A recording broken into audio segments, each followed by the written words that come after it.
Hello, and welcome to the Everyday Business Problems Podcast. I'm your host, Dave Chrysler. Each episode, we talk to business owners and leaders to learn about their story, their business, the challenges they've overcome, and the challenges they still face. You'll hear fresh insights, real talk, and get inspiration to grow your business. Hey, everybody. So excited to welcome Damon Pistulka to the podcast today. Damon is the co-founder of Exit Your Way, where they leverage their experience running investor-owned businesses to help private business owners create valuable businesses that people want to buy. Damon, thanks so much for joining us on the Everyday Business Problems Podcast. Well, thanks, Dave, for having me here today. And I was just thinking about when you said our tagline, I'm like, man, that's a mouthful. We got to cut that down a little bit. But thanks for having me here today. Yeah, man.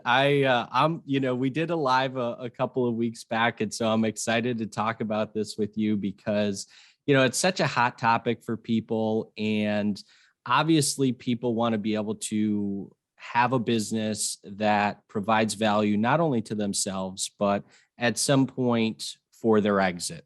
Yeah. And I think one of the big things or big misconceptions that's out there, and I'd love to get your takeaway on this, is just the difference between what a real value-based business is and what a lifestyle business is.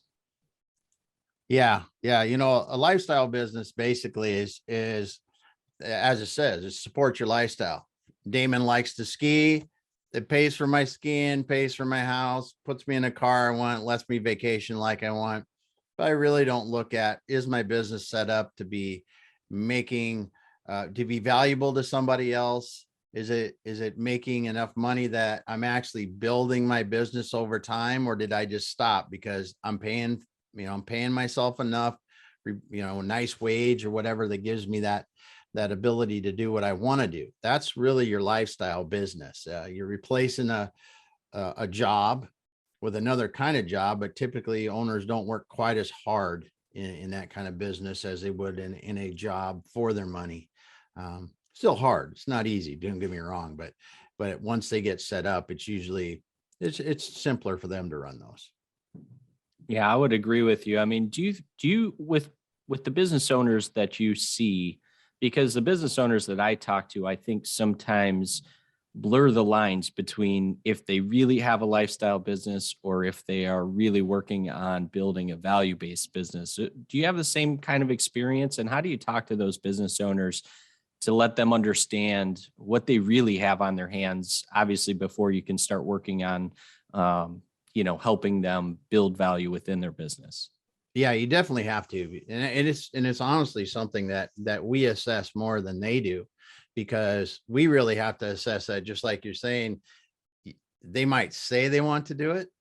They want to build a business. They want to make these changes. But again, you need to step back as someone that goes, my time is valuable too.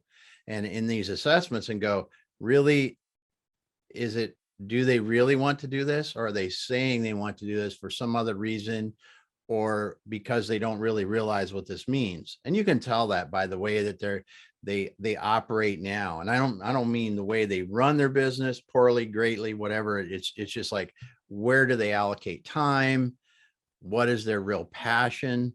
And those things will show you that. But yeah, there's a lot of people that think they want a value-based business, but don't really want it.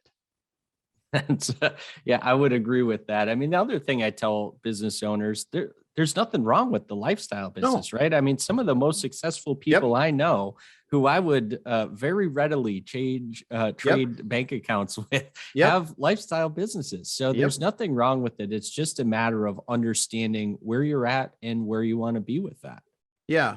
It's just a different way of allocating your time and money, right? A lifestyle business can make your after business life just as nice as building a value-based business, because I can get a business making me a few $100,000 a year. I can invest a good portion of that. I can retire with a few million bucks over 20 years, whatever the heck that turns into. Yeah. And still have my lifestyle fun and do whatever I want. And so a lifestyle business can be a great choice for somebody if that's what they want, if that's what they can do, as long as they don't get into the trap of, I'd like to have a lifestyle business, but it's running me instead of me running the business. And it's really not a lifestyle business. It's more like, it's more like a ball and chain. I'm glad you kind of brought that up. I mean, it's it's the things that we run into from a, systemization standpoint, right? People think that, oh no, I've got, different systems, I've got processes in place, and kind of the deeper that you end up digging, what you do find out a lot of times is just what you said. The business is running them. They're, running from the front office to the back office, whether that's the plant or, construction site or what have you. And, they're playing that fire person day in and day out. And that is neither a lifestyle business or a value-based business. Yeah. Yeah. Yep. That is a ball and chain. Yeah. That'll take everything from you it can, including your health. It's a good way to put it. It's a good way to put it. And there are no awards for that either. No. That's what I've learned. So no, there are none. So for the business owners that are wanting to make this, shift or this transition and are consciously working on or want to start working on building value within their business, so it is more attractive on an exit. When's the best time in your experience to start to think about that? Is it wherever you're at? Is it when you start the business? What would you say? Well, if you listen to a lot of people, they'll say when you start the business, but let's be honest, right? When you're starting a business, there's just too much to do. You can think about what you want to do with the business in the end, and yeah, be thinking about it. But as you get to the point, and there's always a point, if your business is going to be successful, it's going to start to give you the lifestyle. First of all, it's giving you the money, it's paying the taxes, it's, it's running, you got profits, it's not killing you, sucking the life from you, those kind of things, but it's running pretty good. Then it's time to really start thinking about it, because as a business owner, you have one thing that some do, W-2 employees don't have. You have the ability that if you create enough wealth from your business, when you've created enough wealth for that business, you can do whatever you want after that, depending upon what you want to do. Right. So Right. we really encourage that if your business is up and running like you want, you need to start thinking about what's next for me. And it could be, I want to run my business for X amount of years, and then I want to sell it for X amount of dollars. Could be that. Could be that I want to get it to a certain value because I know that money is going to give me everything I need for the rest of my life. And I want to be that 35-year-old person that sold their startup company or their company for a gazillion bucks. And now I do charity work, or now I hang with my kids and we ski all winter long, whatever it is. And that's, you really can choose. And it's not necessarily that you have to work until 60 and then do it. I mean, as a business owner, you really can choose what you want to do and create the life you want with the resources your business will give you. Yeah, I think that's wise what you said in terms of, in a perfect world, right? Everybody would have this thing mapped out from day one. But in reality, you have to start wherever you're at today. And, it's going to change, right? Typically, your business is going to change. The journey is going to change along that pathway. And just recognizing that for starters, but two, having the ability to start wherever you're at today. Because what I find, I'd love to get your take on this too. What I find with a lot of business owners is as they start to build their business, and, obviously they're iterating, they're learning as they go while they're building that, and they start to hire, a team around them, bring people in. That to me is kind of that starting point of really understanding where would you like this business to go in the long term? Because a lot of what I see are you'll hire somebody, kind of fill in what's missing, right? Fill in the gap, so to speak. And if you don't then support those people with systems, with processes, it can be quick to fail, and you can find yourself in a situation where you have a lot of turnover and churn and kind of all different types of things, not even taking into account, the pandemic and all of the other Yeah. factors that are related with that. But, what would you kind of say to that? Has that been your experience as well? Yeah, it really is. You're going to get to a point where your business is going to need these systems, because you're going to go, okay, I need to hire somebody. Well, I might need an assistant, but then I need employees to actually do more of the work. And if you read like the E-Myth Revisited or some of these books that have talk about the different things that owners need to be doing, we begin to realize that as your business grows, the more it requires you to work more on your business and less in your business. And those people that are truly successful at working less and less and less in their business and replacing that with people and systems that can continue doing things at the same high level that you were able to do. And not exactly, because it'll never get done exactly the way you do it.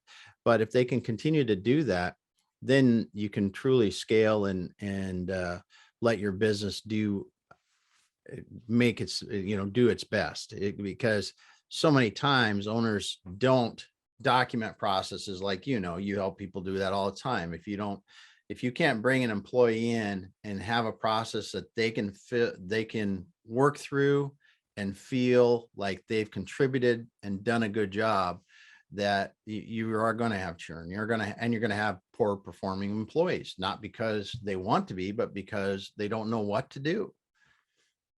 And it Yeah, just makes it hard. Yeah, I agree with that. I mean, something you said in there really struck for me because I see it often, but it's that fact of, as you're bringing in new people, and whether or not you have your processes documented and systems to support them, it's, from a business owner's perspective, it's that kind of letting go and recognizing that everybody won't do things exactly how you would expect them to be done, but you have to analyze what the result is. Are we Mhm. still hitting the result? Are we still hitting that goal? And if we are, great, right? Yeah. we don't need to continue to chat about it. Well, yeah. But I think that sometimes gets missed from business owners because, again, as you go from that solopreneur and even in well-funded startups, let's say, and people that have a team around them, I feel like that can be a big miss because often as you've built something, you have done it a particular way because that's your experience level at it. Mhm. And from my perspective, bringing outside people in onto the team and then giving, as I say, give them the bounds, give them the goal, and let them go nuts, because you really can leverage so much talent, so much other experience from all of these people coming in and helping your business, really move the needle inside of it. Yeah. Yeah. That's 100%, because you're probably good at what you're doing. Otherwise you wouldn't have went in business doing it. But there are going to be people that come in that don't do things the way that you do, but actually can do it better.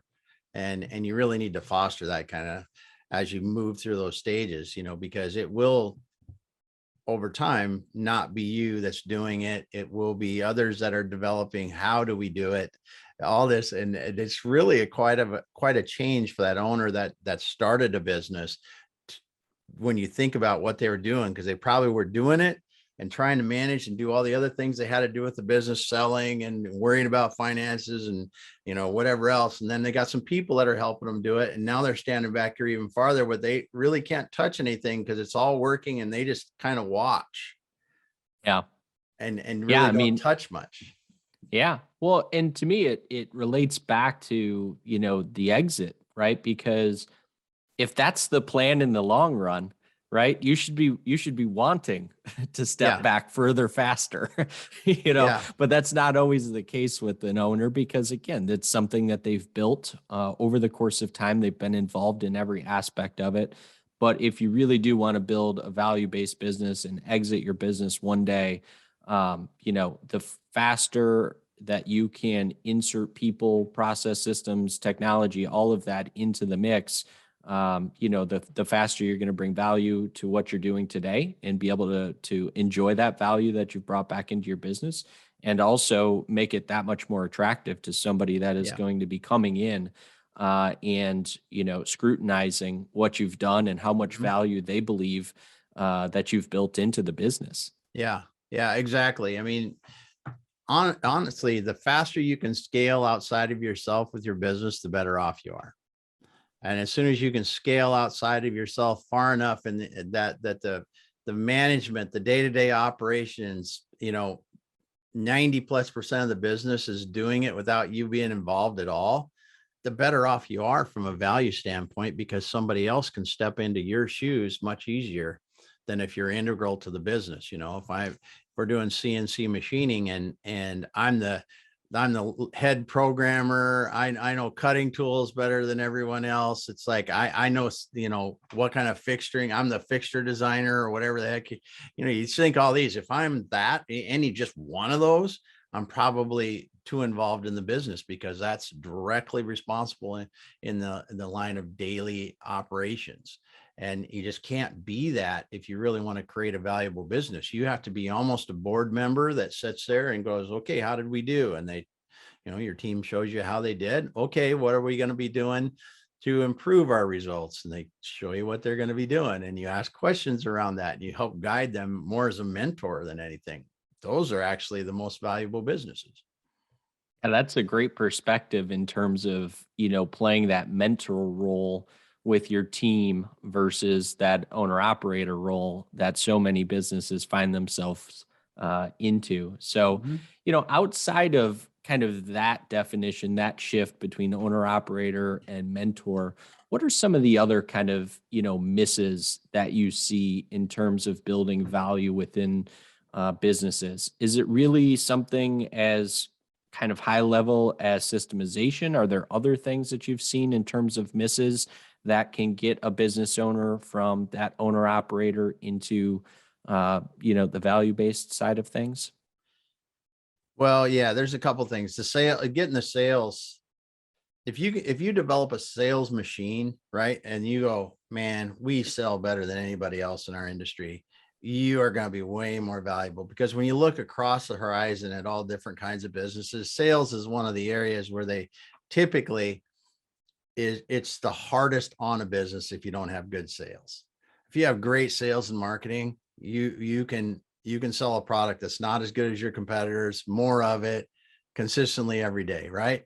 And then, so if you build a sales engine, you're going to have a more valuable business. And to do that, it's got to be outside of you. So really, taking the time to do that is key, I think, in creating something that's different, and not just getting yourself out of the business and doing those kind of things, but really building a sales machine that, you've got the products that people want. You know how to present those to people, get them in front of the right people, whatever that may be. But when you can build that sales machine, you really have an advantage. I appreciate you sharing that. I mean, I always looked at sales being a, really strong operations person. I always looked at sales as that double-edged sword because when you do have the sales machine built out, it can hide a tremendous amount of operational inefficiencies. Yeah. And I would see that time and time again when, the company that I worked for, we would acquire a business and you could see that pretty readily, but, I like your thought process behind it because, again, back to what we're talking about from a value based business standpoint, you have to answer that part of the equation. And Hmm. if you challenged with that on a month to month or annual basis, you are not going to have as valuable of a business. But Yeah. that would be my kind of caution to business owners that are in this process of making sure while you're building that sales machine that you're also addressing the operational inefficiencies, because sometimes if you get too enamored with the sales machine and just let things go by the wayside, it can be another opportunity for a potential buyer because they can look at the P&L and really see some operational inefficiencies and make their payback that much faster, therefore kind of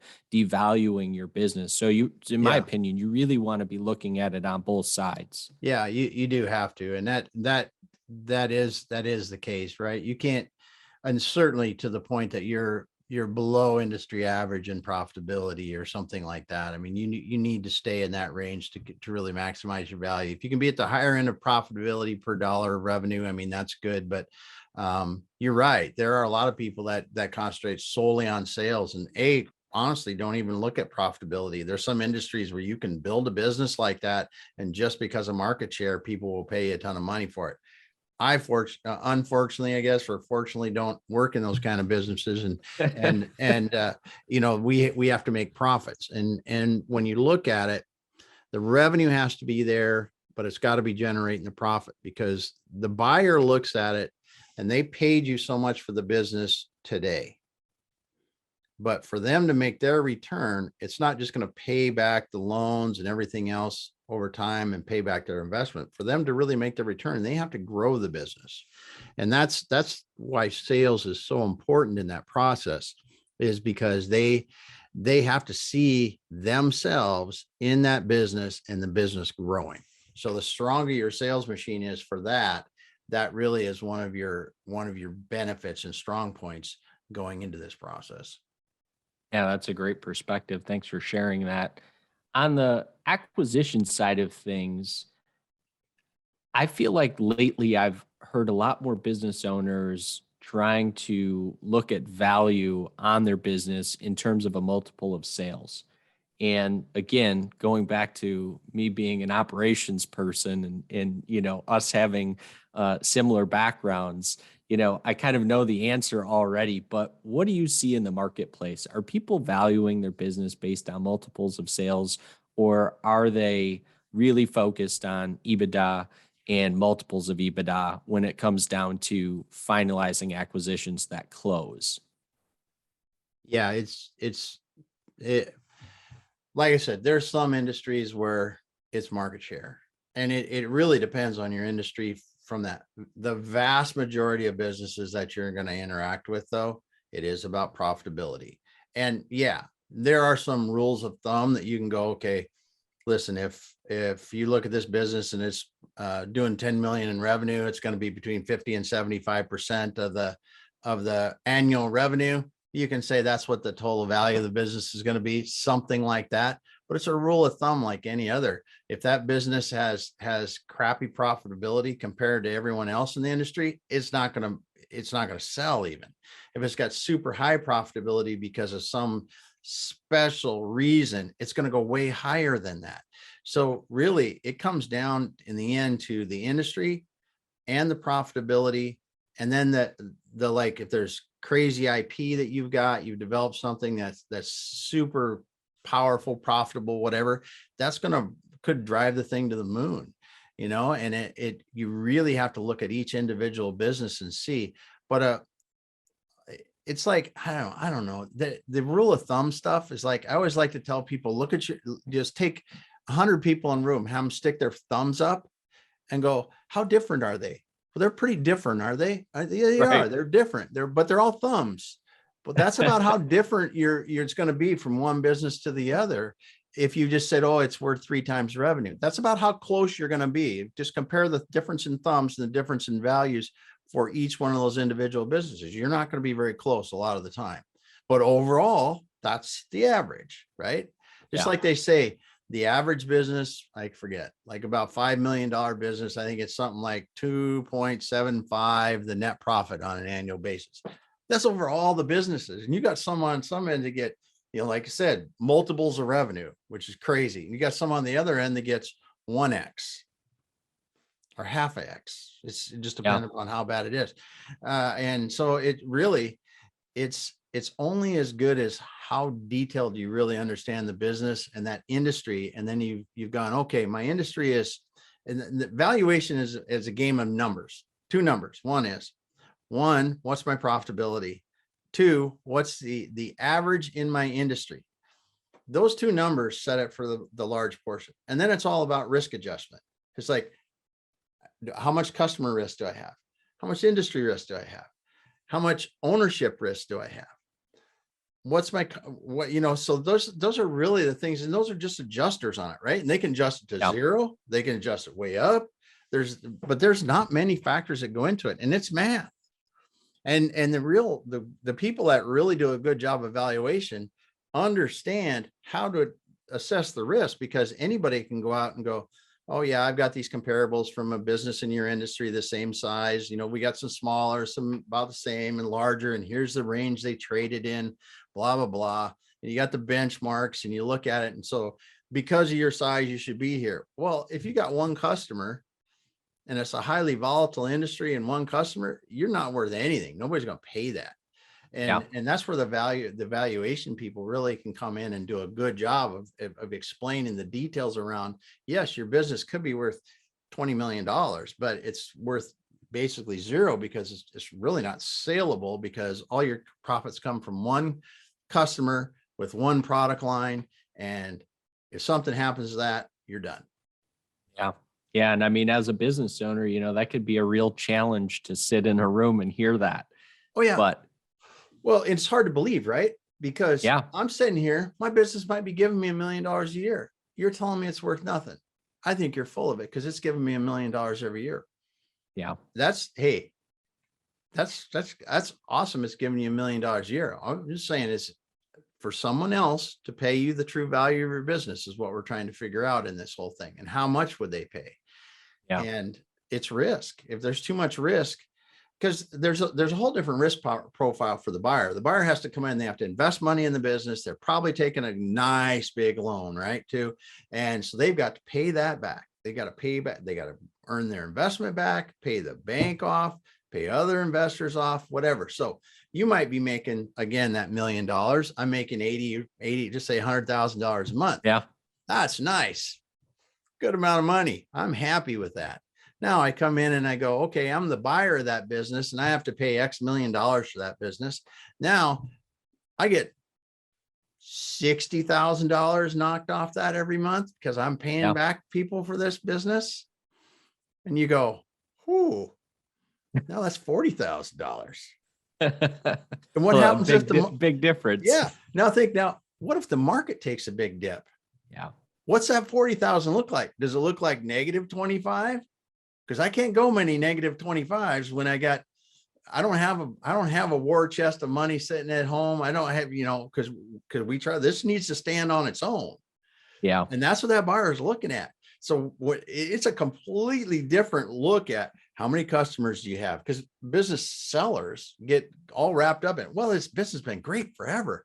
Yes. Until it's not. Until it's not. But even when it's not for you, you don't have that loan, those investments to pay back. And that's the big difference. And that's why the buyers are so much more risk averse than the sellers. Because sellers, it's like, I don't have those big loans. I've taken money out of this business. And literally last summer, I interviewed a search fund business buyer, and he said, I'm putting my name on here. I'm personally guaranteeing the loans for this alongside my investors. It can ruin my career if I don't make the right decision. That's a pretty ominous. Yeah. Pretty ominous, and a pretty good reason to really think about that risk. Yeah, 100%. I mean, it's all really good information. So I appreciate you taking a little bit of a deep dive into that. Would you say for somebody, a seller, for a business owner who is of the mindset that they need to start stepping back or step back further from where they're at today, have you seen any businesses where it's too late to start doing that? Or is, back to kind of our earlier topic, is really now the best time, regardless?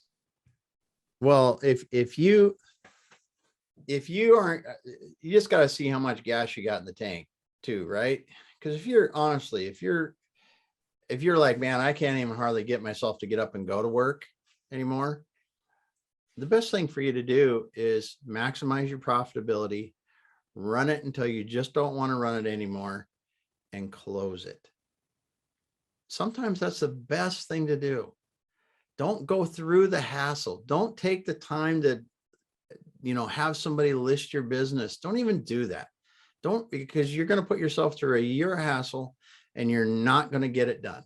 And then you're going to be twice as disappointed. Make a plan, be in control.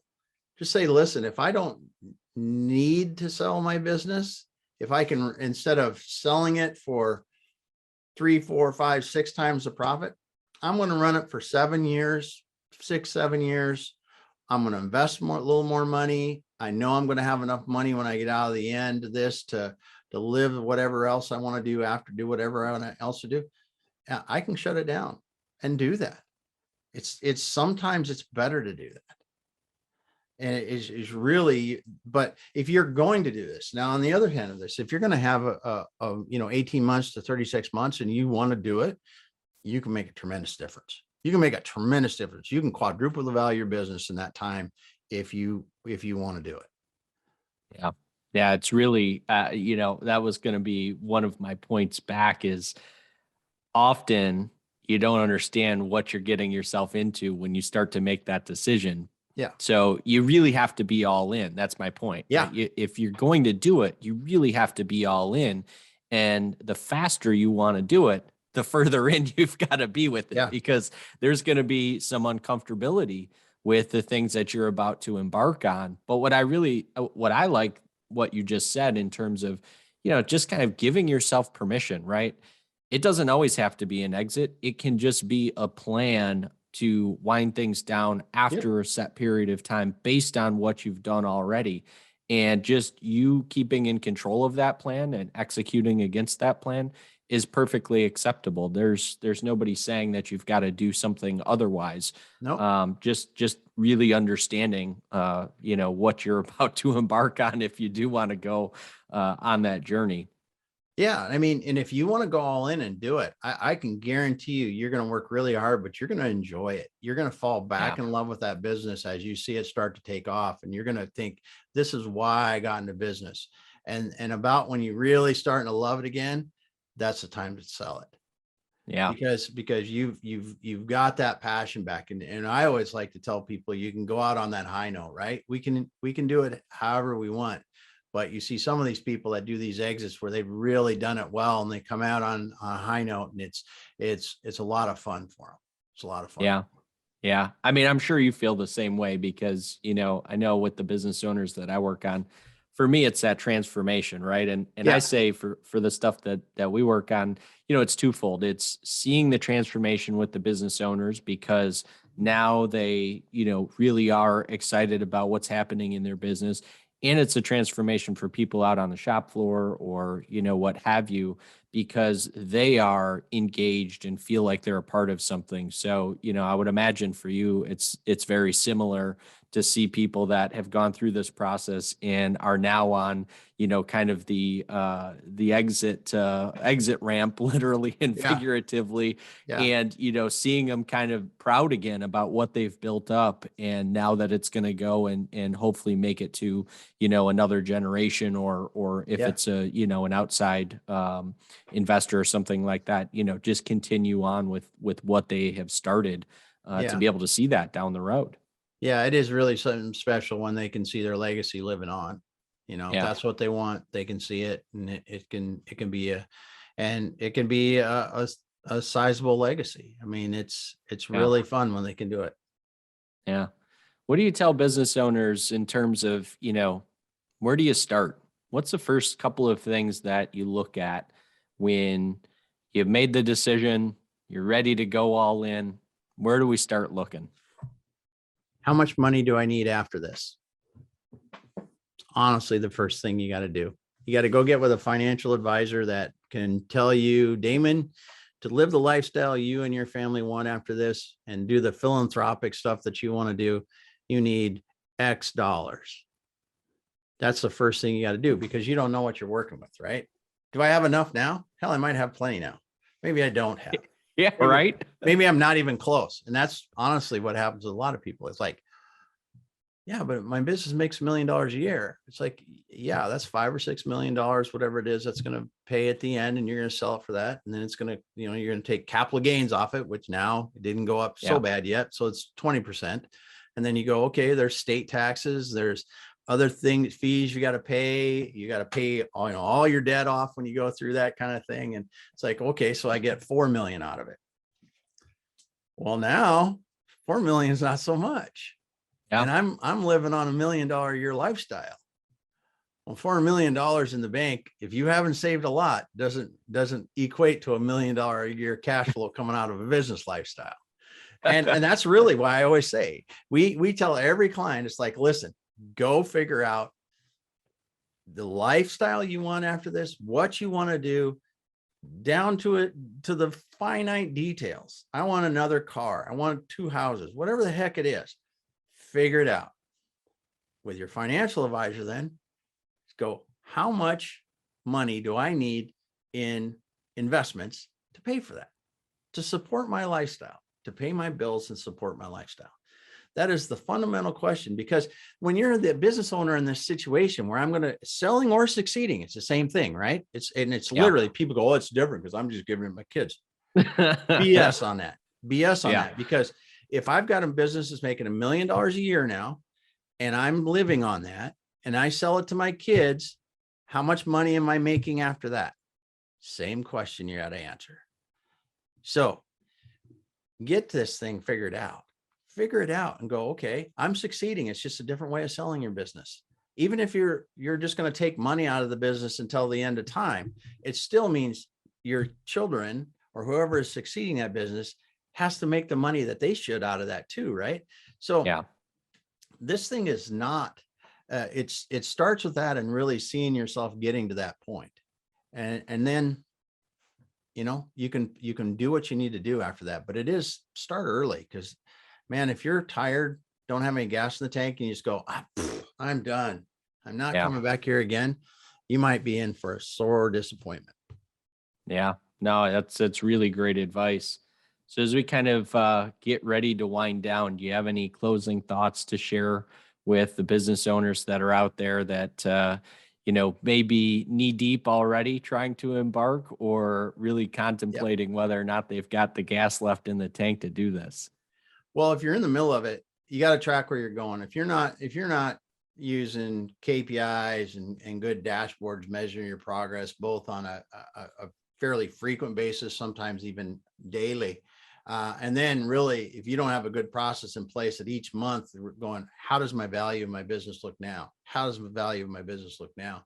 And you're in this process, you're missing out, because you're really not going to be focusing on the things that you need to get done. And people, I guess, when you look at the other side of this and you go, man, I just don't have enough gas in the tank. Then again, it's just that other path. You're going down that other path. Make a controlled exit. It's a controlled exit. You're just going to wind your company down.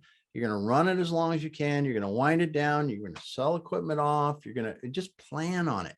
Don't wait too late and let your spouse deal with it or your kids deal with it. Just plan it. And then you can do what you want after that. Yeah, that's great advice. I mean, I tell people, you're going to exit your business one way or the other. So you might as well be in control of it versus just leaving it for somebody else to figure out. So, make a plan and start executing against the plan. That is the biggest thing right there. Just make a plan and execute. Yeah. So Damon, where can people find you if they'd like to reach out for some additional information or possibly to work with you? And where's the best place to connect with you at? Well, they can find me on LinkedIn. There's no one else with my name. So that's pretty simple. Or our website, exityourway.com. And you can find me on there and get a hold of me. Perfect. And I'll make sure to put that info in the show notes. Damon, thank you again so much for joining us on the Everyday Business Problems podcast today. Thank you, David. Thank you so much for listening today. If we brought you any value, please rate, subscribe, and share our podcast. Also, be sure to connect with us on social media by searching @The Chrysler Club. Until next week, I'm your host, Dave Chrysler.